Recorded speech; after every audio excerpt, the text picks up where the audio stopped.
akan kita bahas makna Islam. Makna Islam. Saya sampai sekarang masih belum puas ya dengan definisi Islam. Banyak saya baca kitab Islam itu apa? Apakah agama, apakah ideologi atau pemikiran? Substansinya apa? Ya, sebab di Al-Quran sendiri nggak pernah dipanggil ke orang Islam itu. Yang dipanggil kan ya ayyuhalladzina amanu. Iya, kemudian dalam Al-Quran diinformasikan bahwa Islam mah ya sekedar lahirnya saja. Ada orang Arab datang pada Kanjeng Nabi mengatakan kami telah beriman. Enggak, jangan beriman, bilang berislam. Karena iman belum masuk dalam hati kamu. Islam aja lah. Berarti kan di bawah iman. Itu. Jadi kita pengen jadi orang mukmin harus jadi muslim. Nah itu. Lalu yang di zaman masuk surga, mukmin atau muslim yang di zaman masuk surga? Saya masih belum puas. Belum menemukan definisi yang pas gitu. Iya. Muqtan. Tapi ini salah satunya oleh Syekh Nefri ini ya hampir ya bisa kita pahami lah. Mungkin seperti ini definisi paling tidak ya. Oke, kita baca aja dulu terjemahannya lalu kita studi teks. Makna Islam, Tuhan berkata kepada hambanya, Islam itu artinya engkau berserah diri kepadaku sepenuh hatimu. Berserah diri kepadaku sepenuh hatimu. Dan berserah diri kepada perantara-perantara hanya sebatas jasadmu saja. Artinya kamu nurut sama aku dengan sepenuh hatimu. Kalau nurut sama orang lain mah hanya sebagai perantara, sebagai mediator, sebagai formalitas, ya silakan saja. Kau turuti keinginan anakmu, keinginan istrimu, keinginan atasanmu, bawahanmu, masyarakatmu, ya. Tapi sebatas jasad saja. Nah, di sini artinya ada double ganda ya, ada sikap ganda. Kepasrahan kita secara batin hanya kepada Allah. Artinya kita selalu nurut kepada Allah, melaksanakan segala perintah dan larangannya sepenuh hati kita. Tetapi kalau mengikuti keinginan masyarakat dan sebagainya, ya secara jasad aja lah, secara lahir, formalitas saja. Mungkinkah itu bisa lakukan? Bisa. Namanya orang kerja setengah hati ada ya. Jadi kalau dengan sama mah ya setengah hati aja lah. Kalau dengan Allah harus sepenuh hati, barangkali seperti itu. Selalu bersamaku dengan sepenuh perhatianmu. Dengan perhatianmu yang sepenuhnya maksudnya gitu. Tapi dengan selain aku, hanya dengan akalmu saja. Dengan pikiranmu saja. Engkau bersama dengan teman-temanmu silakan. Ya, dengan logikamu. Engkau merasakan bersama teman-teman. Silakan. Bersama teman-teman, bersama masyarakat, bersama anggota, bersama anak istri. Tapi tenggorokan ke atas. Bersama rumahmu, bersama mobilmu, itu sebatas tenggorokan ke atas.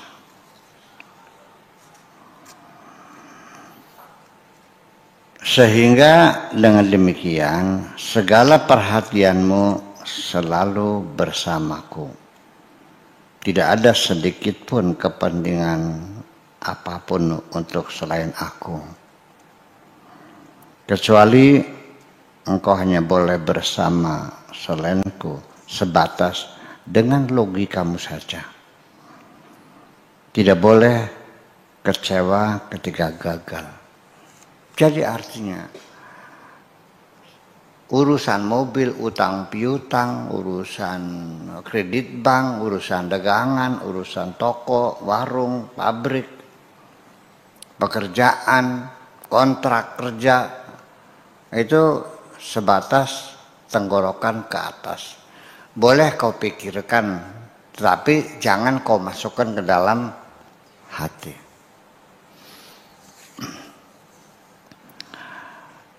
Kecuali engkau hanya boleh bersama selainku sebatas dengan logikamu aja, silakan aja. Lalu bilang ya udah nggak usah sedih, datang lagi ya silakan. Rumahnya kebakar ya bikin lagi, padinya gagal nggak panen ya tanam lagi. Selagi tenggorokan ke atas dalam logika tidak akan menimbulkan kesedihan. Tapi kalau sudah masuk hati sedih. Itu. Ini bedanya. Mobil iya, bagus iya, dirawat iya, diawet-awet iya silakan. Begitu kena silakan rusak, tabrakan rusak, terbakar, ya udah. Ketika mobil itu masuk ke dalam hati, begitu tabrakan, hancur, ya sedih kita. Gitu, itu maksudnya. Tidak boleh kecewa ketika gagal. Tidak perlu bersukaria ketika berhasil. Itu orang Islam. Itu orang Islam. Apapun yang hilang ya udah nggak usah kecewa. Dapat rezeki yang nggak usah senang, itu sama aja kesiap. Setiap engkau mendapatkan rezeki, engkau harus siap-siap kecewa kehilangan. Dapat istri senang enggak? Tunggu saatnya, engkau akan kehilangan istri kok. Kapan-kapan. Akan meninggalkan kamu. Atau kamu yang meninggalkan dia. Tidak ada kebersamaan dunia seumur hidup. Kita pasti akan berpisah. Dan di penghujung kita hanya dengan bersama Allah aja kok. Suka tidak suka. Ya. Secara sukarela atau terpaksa. Silakan aja. Dan nanti di akhirat kita tidak bisa mengandalkan siapapun. Ya, kita hanya membawa amal perbuatan kita kok. Jadi tidak boleh kecewa ketika tidak berhasil atau gagal. Tapi juga tidak perlu bersukaria ketika berhasil. Jangan marah ketika ada orang lain yang menyakiti hatimu, menjahati hatimu. Jangan bergembira dengan keberhasilanmu. Bisa enggak kamu disakiti nggak marah? Dihina, dicaci maki. Bisa enggak marah? Nah, ketika engkau sudah paham maknanya Islam, kamu nggak marah. Kalau masih marah berarti belum paham. Begini, Islam ini jadi kayaknya seperti kontrak ya dengan Tuhan tuh. Bahwa aku adalah hambamu dan engkau adalah majikanku. Apapun yang aku kerjakan semuanya untukmu. Dan aku tidak pernah minta upah kepada siapapun kecuali kepadamu. Ketika aku menghadapi kesulitan, aku hanya minta petunjuk kepadamu. Aku hanya mengharapkan petunjukmu. Jadi, apapun yang terjadi adalah atas kehendakmu. Walakal hamdu ala ma qadait. Kami selalu memujimu apapun keputusanmu. Ketika kamu memutuskan, aku harus dicaci maki oleh orang, ya silakan, akan kudengarkan. Alhamdulillah hari ini saya banyak yang nyaci maki. yang mengatakan saya goblok, yang tolol, alhamdulillah. Terus ini Islam seperti itu. Pokoknya puja Gusti Allah. Bahasa ininya assalamualaikum itu berserah diri itu pasrah paca, pujare Gusti Allah. Di pentungnya mangga, congolanya mangga, dipakannya mangga. Siap. Walakal hamdu ala ma qadat, astaghfiruka wa atubu ilaik. Yang penting ampunilah aku. Intinya kan seperti itu. Adapun Islam itu syahadat, zakat, sholat, puasa, haji, saya nggak tahu tuh hubungannya bagaimana ya. Itu kan Nabi suatu ketika didatangi seorang laki-laki berjubah putih, bersih, tanpa ada bekas debu-debu perjalanan jauh, masih bersih, langsung duduk, lututnya nempel ke lutut Kanjeng Nabi, lalu tangannya memegang pahanya, lalu bertanya, mal imanu, mal islamu, mal ihsanu, lalu jawab mengatakan mal imanu antumina billahi wal yawmil akhir dan sebagainya. Sadaqta, thumma qala mal islamu, qala anta syahada an la ilaha illallah wa syahada anna muhammad rasulullah wa iqamis salat wa ita'iz zakat. Sadaqta wal islamu mal ihsan anta abudallah. Itu pertanyaan tidak mendefinisikan. Tidak mendefinisikan. Itu mah rukun jadinya. Nah, itu hadis itulah yang perlu dikokohkan oleh Daulah Abbasiyah, bunyal Islamu ala khamsin. Islam dibangun atas 5 tiang. Atas 5 perkara. Itu syahadat, zakat, salat, puasa, ini 5. Syahadat, zakat, salat, puasa, haji, 5 ini Islam. Islam siapa? Nggak didefinisikan. Banyak di kitab-kitab fikih ya. Islam, taslim, istislam, berserah diri, nurut, patuh, setia, sekitar itu maknanya. Itu. Jadi kalau melihat bunyal Islam ala khamsin ya itu modusnya Daulah Abbasiyah untuk mengalihkan supaya rakyatnya sibuk dengan ritual-ritual agama, supaya jangan mengkritiki, jangan mendemo, jangan menggugat keadilan kepada penguasa. Terus itu pekerjaan, mengalihkan perhatian. Menurut saya seperti itu. Jadi kita potong dulu. Sehingga kita mesti belajar antropologi Al-Quran. Mushaf yang disusun ini, apakah seperti itu yang dimaksudkan Allah dan Rasulnya, petunjuk sepenuhnya, atau itu merupakan karya manusia? Mushaf ini karya Tuhan atau karya manusia?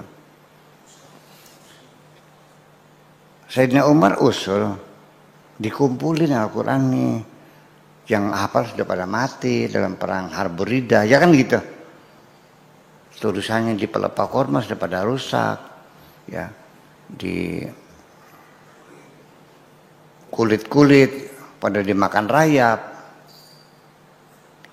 di batu-batu sudah berceceran. Abu Bakar setuju nggak? Enggak. Alasannya apa? Karena Rasul tidak menyuruh. Terus digencar tiap saat. Jadi mengumpulkan mushaf itu idenya siapa? Idenya siapa? Sayyidina Umar. Bukan Abu Bakar, bukan. Bukan Nabi, bukan. Kalau begitu karyanya siapa mushaf ini? Ya, terus ketika dikumpulkan, Ada sahabat namanya Hafsah yang tulisnya tuh setelah dikumpulkan semuanya, terus semua tulisan Al-Quran, baik di batu, di pelepah korma, di apalagi, di kulit-kulit, dimusnahkan, dibakar semuanya. Diseragamkan Sayyidina Umar. Sampai sekarang kita tidak punya artefak. Betul nggak? Itu kan seperti itu terjadinya. Kemudian sejarah turun Al-Quran secara berurutan nggak ada, kita nggak jejak. Asbabun nuzul juga sangat miskin sekali, nggak ada. Artefaknya aja tulisan asli mana nggak ada, itu udah salinan-salinan. Ya kenapa dibakar?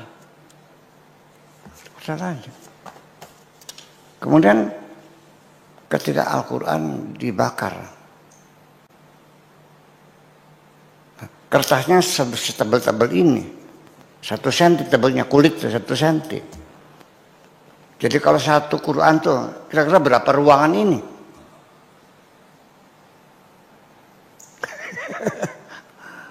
Berapa meter kubik tuh? Dan tulisan pasti tulisannya besar-besar kan? Dan tebal-tebal. Jadi berapa truk tuh kulitnya tuh? Di seluruh kota dimusnahkan semuanya. Nanti kita kan kecewa jadinya. Ya udahlah begitu. Persoalan seperti itu. Kemudian juga Al-Quran ceritanya bahwa setiap bulan puasa Jibril datang. Ini ayat ini taruhnya di surat ini. Surat ini nomor sekian. Ayatnya ini, ayat ini nanti yang surat pendek-pendek dikumpulin surat pendek-pendek, yang panjang dengan surat yang panjang-panjang. Begitu ceritanya. Rutin malaikat Jibril gitu.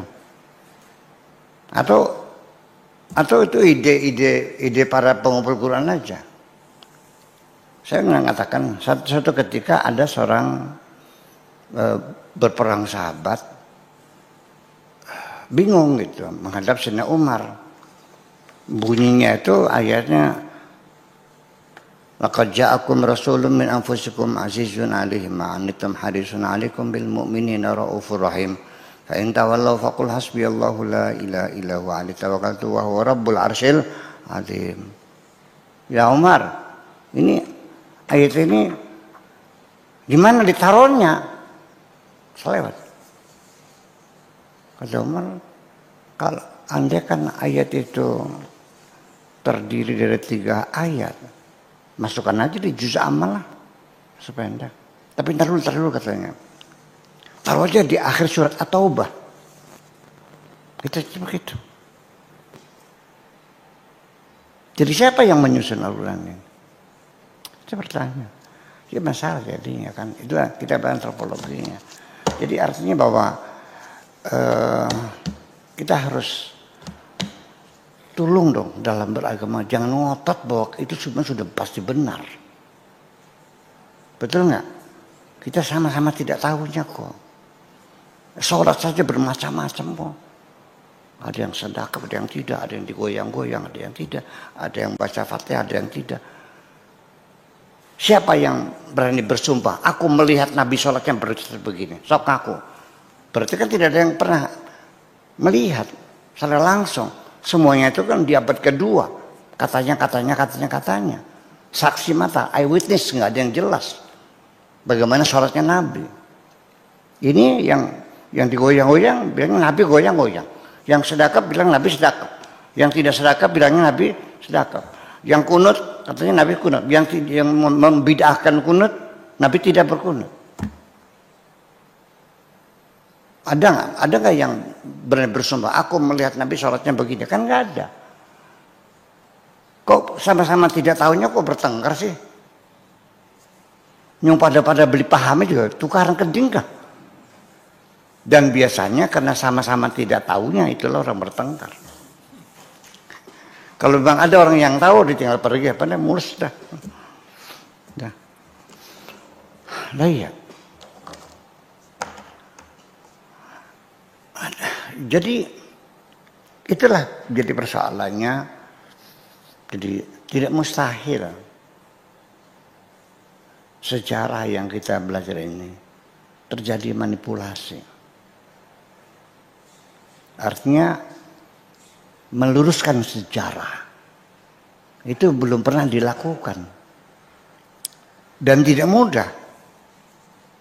Mudah nggak meluruskan sejarah G30 PKS PKI? Sulit nggak? Bermasalah nggak? Iya. Siapa yang berani? Itu persoalannya. Jadi makanya ginilah dalam beragama. Jangan ngotot dah. Yakin lu paling benar sendiri. Ya udah aja. Rendah hati saja. Ya Allah, mudah-mudahan ibadah sholatku diterima lah. Saya nggak tahu Nabi sholatnya bagaimana. Karena tidak ada catatan, tidak ada transkrip, tidak ada prasasti, tidak ada artefak yang menjelaskannya kok. Katanya. Dan hadis juga dikumpulkan kan abad kedua setelah Nabi meninggal dunia. Nabi kan dulu melarang. Betul nggak? Al-Quran tulis, ucapanku jangan kau tulis. Saya meninggal dunia sampai zaman Khulafaur Rasyidin, sampai Daulah Umayyah. Nah, ketika masuk Daulah Abbasiyah muncullah Bukhari, Imam Muslim, An-Nasa'i, Abu Daud dan sebagainya mengumpulkan hadis itu yang katanya.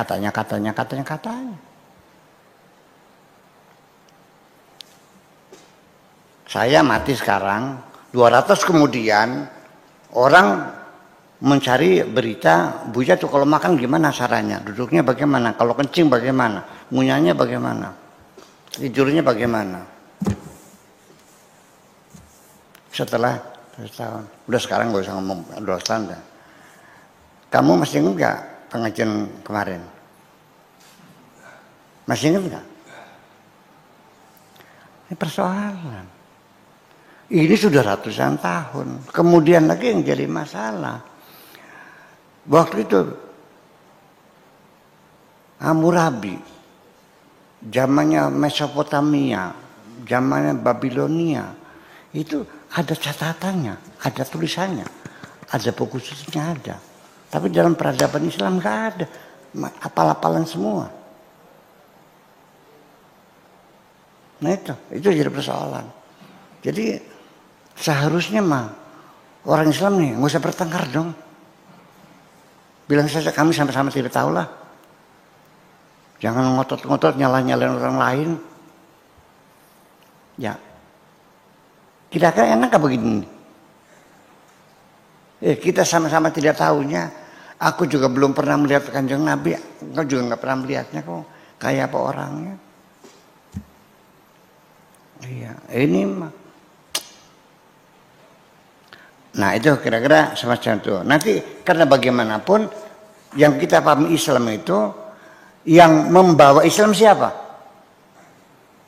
Dia itulah yang tadi kita bicarakan itu melalui alladzi ja'a bihi Sayyiduna Muhammad sallallahu alaihi wasallam yang dibawa oleh Kanjeng Nabi. Dia yang diberi mandat oleh Allah untuk menyampaikan agama Islam ini. Akan seperti itu. Nah, lalu pada akhirnya siapa? Nah, jadi pada akhirnya kita mengenali Islam itu ya sampai sekarang Nabi juga tidak pernah mendefinisikan. Nabi juga Al-Quran tidak pernah menafsirkan kok. Punten, nggak ada tafsir Nabi itu. Iya. Ya tafsir ya tabiin ya. Sahabat ya Abdullah bin Abbas sebagainya hanya beberapa ayat saja. Nah, jadi ya ketika para mufassirin itu menafsirkan Al-Quran, itu jangan dikiranya sudah demokrasi seperti di Amerika, yang enggak dong. Dikontrol oleh raja, jangan sampai tafsirnya bikin gaduh nantinya. Jadi ada pengarahan, ada juklak, ada juknis, ada yang sesuai dengan yang kira-kira mendukung kekuasaan. Begitu ada mufassir yang ngorek-ngorek Al-Quran, yang bertentangan dengan kepentingan kerajaan, dipersulit. Ya. para warok tuh pedagang kertas, toko kertasnya tuh. Itu langsung dipanggil raja, jangan kalau si pulan beli kertas jangan dikasih, nggak boleh. Kenapa? Karena tafsirnya sekapa dewek. Jadi artinya mufasir itu diarahkan oleh raja. Nah, ketika saya menyalahkan mufasir, kok geger sih? Gimana lagi? Memangnya mufasir tidak boleh salah? Atau malaikat gitu? Yang dia jadi persulit oleh raja aja. Jadi ini kita belajar antropologi ini belajar seperti apa? Jangan gimana lagi? Ya itulah kira-kira seperti itu. Sekarang tafsir dulu, tafsir Ibnu Ishaq dan sebagainya, ya, tafsir Al-Quran zaman dulu campur aduk dengan khurafat. Harus kita yakini kebenarannya. Banyak tafsir yang salah. Kok sih karena kita bilang salah tafsir? Aneh kan? Ya iya persoalan kayak gitu. Ya. Jadi bingung. Jadi kita merumuskan Islam ini jadi bingung akhirnya seperti mana Islam ini. Ya. Kita seperti ini. Ya. Jadi pada akhirnya mah hanya satu. Bahwa Islam apanya? Mananya? Berserah diri secara total kepada Allah. Siap menerima segala keputusan Allah. Melarat ya bagian, sugi ya, waras ya bagian, sakit ya, pinter ya bagian, goblok ya. Itu bermuslim kan seperti itu. Mungkin seperti itu. Artinya disuruh apa saja nurut kan gitu. Sholat mau nurut enggak? Zakat, naik haji, sedekah, kebersamaan, jangan bertengkar. Enggak. Sholat siap, zakat siap, jangan bertengkar, enggak mau. Kenapa? Ya pengen bertengkar sih. Kan lucu jadinya. Ini yu'minuna bi ba'din wa yakfuruna bi ba'din. Mengimani sebagian ayat dan mengkafiri sebagian. Wa tasimu bihablillah jami', bersatulah, enggak mau. Wa atu zakat, oke, zakat. Iya. Walillahi ala nasi hajjul bait, siap bos, naik haji. Uangnya kan ada, jual sawah nggak apa-apa. Iya. Tapi begitu tawasaw bil haqqi, tawasaw bis sabr, saling mengkritik, saling menegur, nggak bisa. Saya anti kritik sama. Berarti gimana? Yu'minuna bi ba'din, yu'minuna bi ba'din. Begitu aja ngaku bisa lah. Iya kan? Aneh. Jadi sampai sekarang saya masih menunggu siapa yang bisa mendefinisikan Islam secara lengkap dan rasional gitu aja. Kalau itu mau rukun Islam, syahadat salat itu tidak menjelaskan Islam. Ya itu. Jadi artinya bahwa jangan marah, jangan bergembira dengan keberhasilanmu. Jangan berbangga diri dengan kedudukanmu. Jangan congkak dengan ilmu yang engkau miliki. Dan jangan sombong mendapatkan kenikmatanku. Jangan berputus asa menghadapi cobaanku. Dan jangan merasa tenang dan nyaman bersama siapapun selain aku. Itu makna Islam. Ini hebat banget nih. Iya. Yang penting laksanakan saja apapun yang kuperintahkan kepadamu. Udah laksanakan saja. Puasa siap. Zakat haji siap. Mencari ilmu siap. Bantu teman yang susah siap. Apa saja siap. Tanpa harus mengajukan usulan dan saran. Nggak usah rokayane, jangan mumbaene, namung bae hanya saja akan tetapi tertempong sirah. Pokoknya sami'na wa ta'ana. Siap laksanakan. Nah, itu. Sehingga engkau bisa seperti malaikat yang siap melaksanakan tugas dengan segala kesiapannya. Ketika engkau menunda perintahku, menunggu pintar dulu atau menunggu petunjuk teknis dulu, berarti engkau membangkang perintahku. Ini yang terjadi.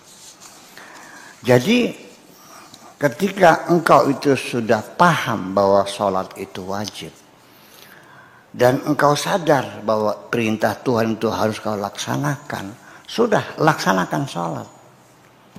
Jangan nanti belajar dulu, nggak ada urusan, sudah yang penting langsung sholat. Bacanya apa? Istilahkan sebisa-bisa kamu. Alhamdulillah Rabbil Alamin, wala bedolen, nggak ada urusan, langsung laksanakan. Jangan nanti kalau nanti harus belajar dulu, setelah pinter malasnya keluar lagi nantinya. Mau sedekah nunggu kaya dulu, apa yakin setelah kaya kamu jadi dermawan? Jangan menunda, nggak alasan nunggu joknis, juklaknya bagaimana, menunggu ilmu dulu. Saya mau ngaji dulu, ngaji bab sholat dulu. Sudah laksanakan dulu, nanti sambil berjalan sambil.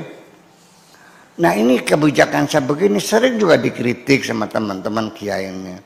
Masa dia sholat yang penting nyungsep, betul pribadi. Yang penting kan nyungsep kan?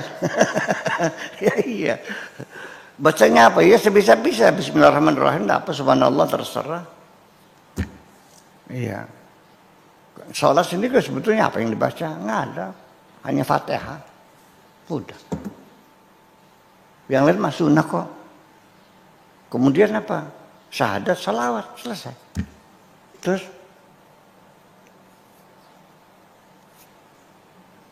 oke, sekarang Allahu Akbar, saya baca Fatihah. Terus saya diam saja, ruku diam saja, i'tidal diam saja. Terakhir baca salawat, baca syahadat, terus salam. Saya nggak salat saya. Sudah selesai. Ini kan persoalannya. Saya mau dikawin yang dewek herma. Dibikin susah sendiri sampai harus bacaan Fatihahnya mesti dikerok dulu lidahnya pakai emas ya supaya fasih sih. Ihdinas siratal mustaqim. Saya nggak yakin Kanjeng Nabi baca Fatihahnya begitu kok. Iya, itu kan peradaban manusia, ilmu tajwid, ilmu qiraat. Ya, laqad ja'akum rasulun min anfusikum azizun 'alaihi ma anittum. Asalkan ma anidtum. Itu ada idgham syafawi, idgham bilaguna segala macam. Itu kan tajwid. Sebelum ada tajwid, orang Arabnya bacanya anidtum atau anittum. Itu kan karya. Nabi pernah menerangkan idgham bilaguna. Enggak kok, itu tuh karya peradaban gitu, itu ilmu qiraat, ilmu segala macam. Ya, jadi ya seperti apa? Nabi Nuh memanggil anaknya irkam ma'ana, asalnya irkab ma'ana, irkam ma'ana. Dia baca irkab ma'ana, karena masalah kok, dosa ya enggak dong. Yang irkab ma'ana aja. Orang Arab yang non-Muslim, agamanya Nasrani, baca Al-Quran, ya bacanya irkab ma'ana dong, bukan irkab ma'ana. Gitu. Betul nggak? Iya. Ya, kecuali di sini belajar Al-Quran di kampung. Ulaika ula sing dawan nok. Ula dawa. Jadi ulah dawa kan. Ulaika gitu, 3 kali ketukan ajak ulaika. Nah, kita ini karya kawan. Jadi di dalam kita mesti tahu mana peradaban, mana kebudayaan Islam, mana agama Islam, mana yang substansi, mana yang primer, mana yang sekunder. Jelas dong, semuanya dalamnya kalau melanggar murtad semuanya. Segimana lagi? Hah? Nih.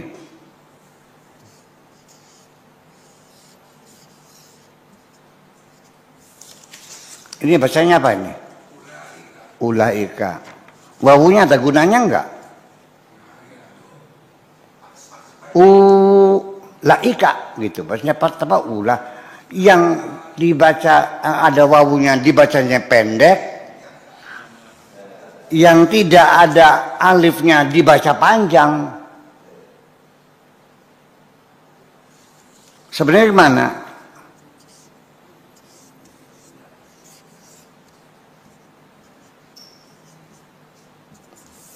Kan begitu. Kalau kita punya harus kan begini. Ulaika kan begitu. Kan pendek, nggak usah pakai wawu kan. Kok jadinya ini ada wabunya dibacanya pendek, ini nggak ada alifnya dibaca panjang. Jadi sama BLOOD dibacanya apa? Blood.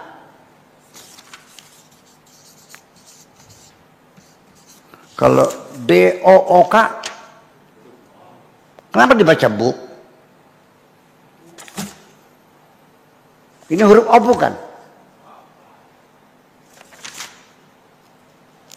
Itulah bahasa. Jadi artinya proses.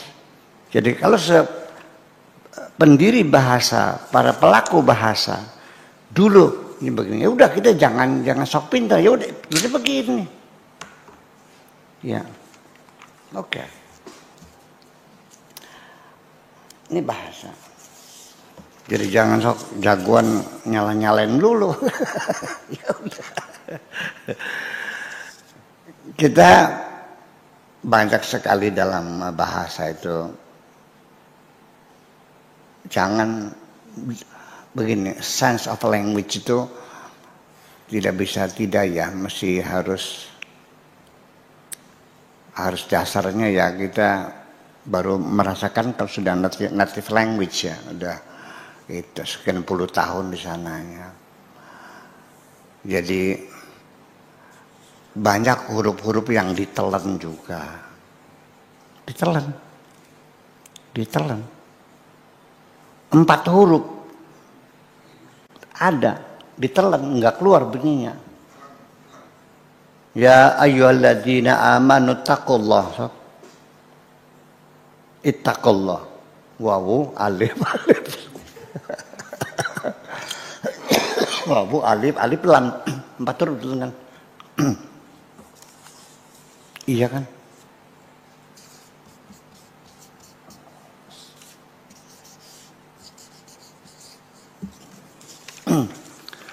Tulisannya c'est moi. Orang Prancis nggak begitu pernahnya, c'est moi. Di bahasa Inggrisnya enggak. Tetapi ketika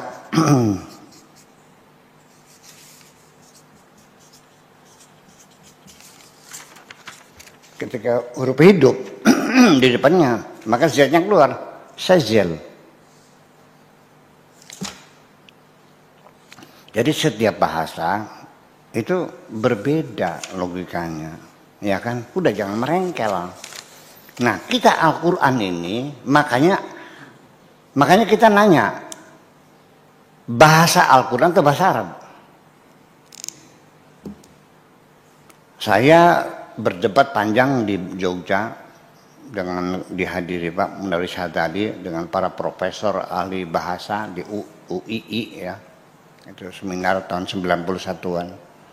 Kita bertengkar tentang ini Al-Quran ini pakai bahasa Arab atau bahasa Al-Quran. Bahasa Quran, bahasa Arab sama enggak? Nah itu persoalannya. Iya, tetapi di Al-Qurannya inna anzalna Qur'anan Arabiyyan. la'allakum ta'qilun. Kami itu Al-Quran dengan bahasa Arab. Nah itu jadi persoalan. Jadi artinya maksud saya ini semua saya ceritakan bahwa kita mulai berpikir ulang, ya harus melanjutkan penelitian antropologi, sosiologi, historis, ya kemunculan mazhab-mazhab, kepentingan politik, kemudian pengaruh negara-negara luar yang berdampingan yang sezaman. Sebab kita jadi masalah. Zaman Daulah Umayyah, kenapa tidak pernah ada konflik dengan Romawi? Nggak ada sama sekali. Sangat bersahabat sekali. Romawi, Daulah Nasrani, Muslim, nggak pernah ada konflik, perang nggak ada.